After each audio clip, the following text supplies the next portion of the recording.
Hi, everyone. Thanks for coming out and listening to me present on my work, which now I think most of you have had the chance to kind of go around the exhibition and see what it's all about and read some of the material that I've put together. So I thank you all for taking the time to look through that. So I'm in a Master's of Fine Arts department in the University of Arizona, and I was brought on to that program in a specific case where I worked with an environmental science lab.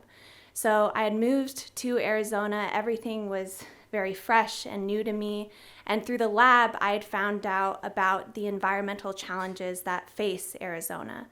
And so the lab that I work with, Dr. Ramirez Andriota's Integrated Environmental Science and Health Risk Laboratory, investigates the fate and transport of pollutants in mining communities. And so I came into the lab and was learning about this vast history that Arizona has with not only mining activity and industrial activity, but also the resulting environmental contamination that can happen due to exposure to chemicals and contaminants. And so I was put in this position where I was folded into every single step of the scientific process. And so what our lab does is we give sampling kits to the local Arizona communities so that they can test their water, soil, plants, and in some cases air quality. They can send in samples to our lab and we give them their results back.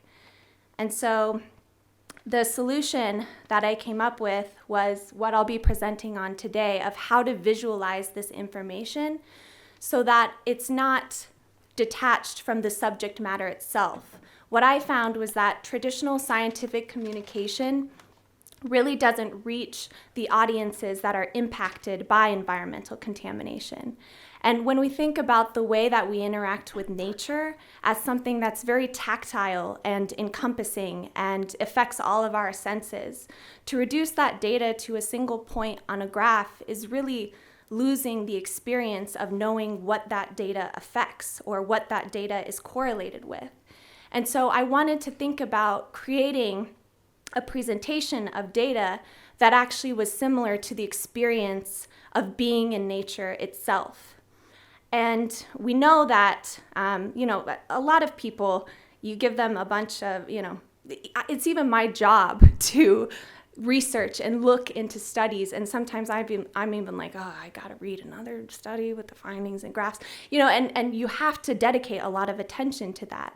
And especially in communities where they're not exposed to traditional schooling and they don't have a lot of exposure to a ton of scientific information perhaps.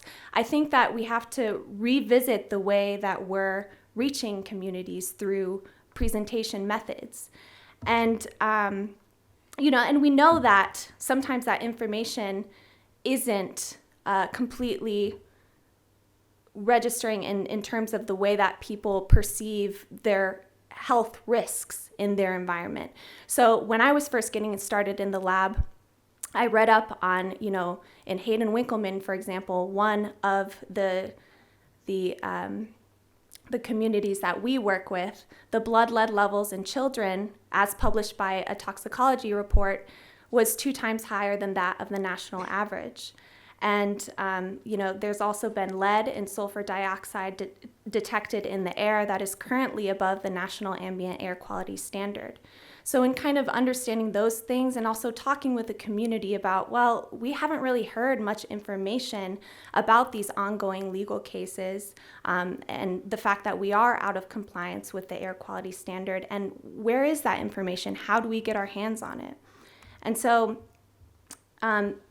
by my work in the lab, this is how I created Ripple Effect, which through software technology, water quality data is translated into sound waves.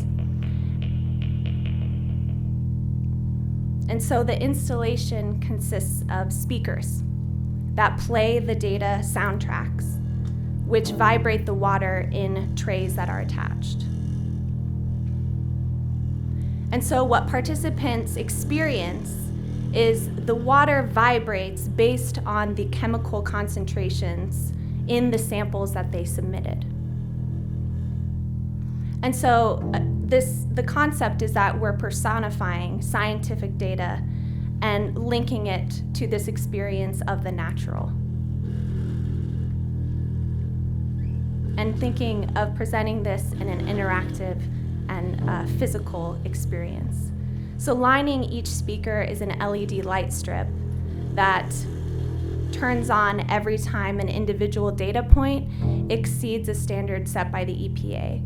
Or in the case of this exhibition that used lead contamination data that was specific to Flint, it's the action level for lead.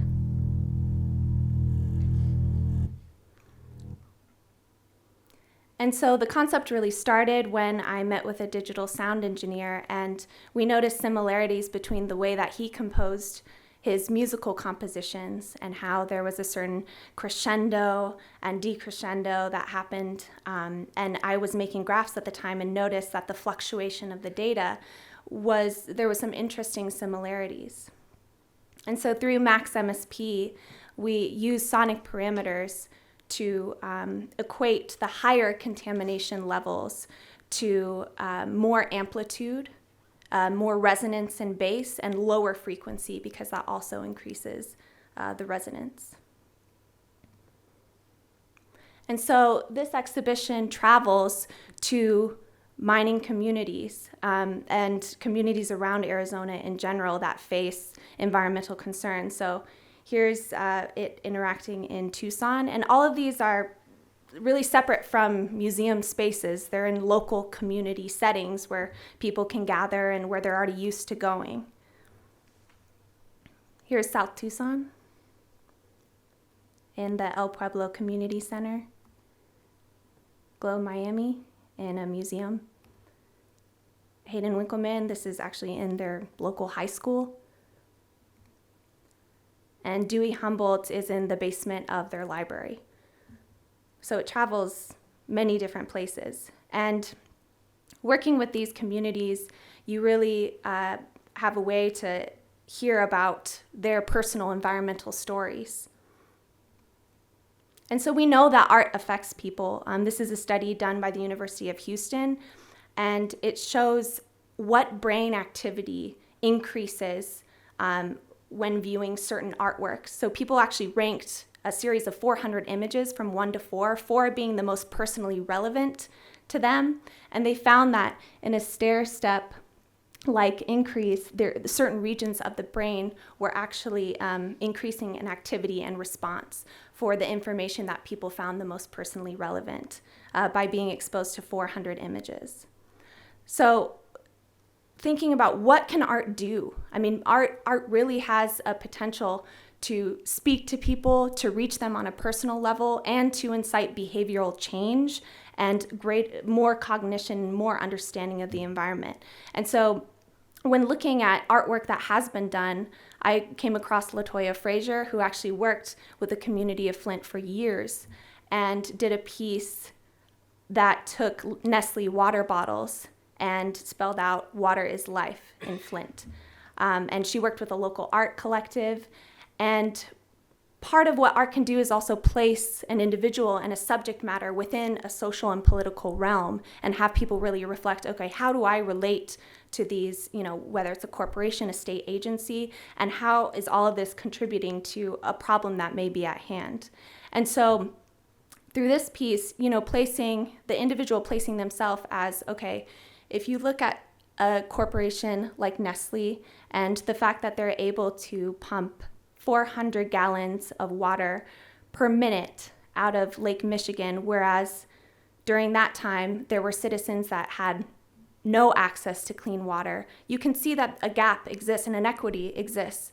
And making art is something that can allow people to kind of place themselves in that narrative and have personal responsibility, but also inform themselves and think about ways to maybe reconceive or build infrastructure that is about equity and about commons and about shared resources, rather than something that is exclusive or inaccessible to many audiences or people.